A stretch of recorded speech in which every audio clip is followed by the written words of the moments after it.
કાનજીભાઈ સીતારામ. સીતારામ. તમે તમારો પરિચય આપો. મારું રાજકોટ, અને આ સીતાફળની નવી વેરાયટી જોવા માટે રાજકોટથી હું અહીં આવ્યો હતો. આનો ટેસ્ટ અને સ્વાદ બધું અલગ જ છે, અને નવી બહારથી લઈ આવી એના નવી વેરાયટી વિકસાવી છે, અને આના માટે થઈ જે એને મહેનત કરી છે એને ધન્યવાદ છે. બીજા નંબરમાં કે બીજા સીતાફળ વહેલા પાકે છે, અને આ 12 મહિના લેવા હોય તો 12 મહિના આવે એમ છે.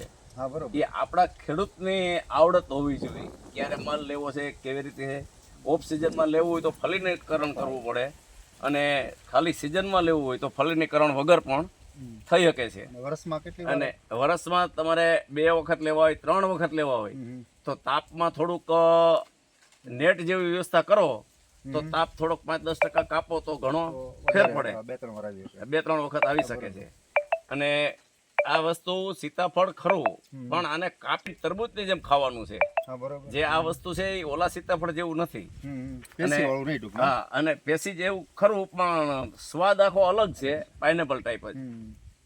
તો આના માટે થઈ, આ જોવા માટે થઈને હું રાજકોટથી અહીંયા આવ્યો. હવામાન તો બધું આપણે સૌરાષ્ટ્રનું અનુકૂળ આવશે.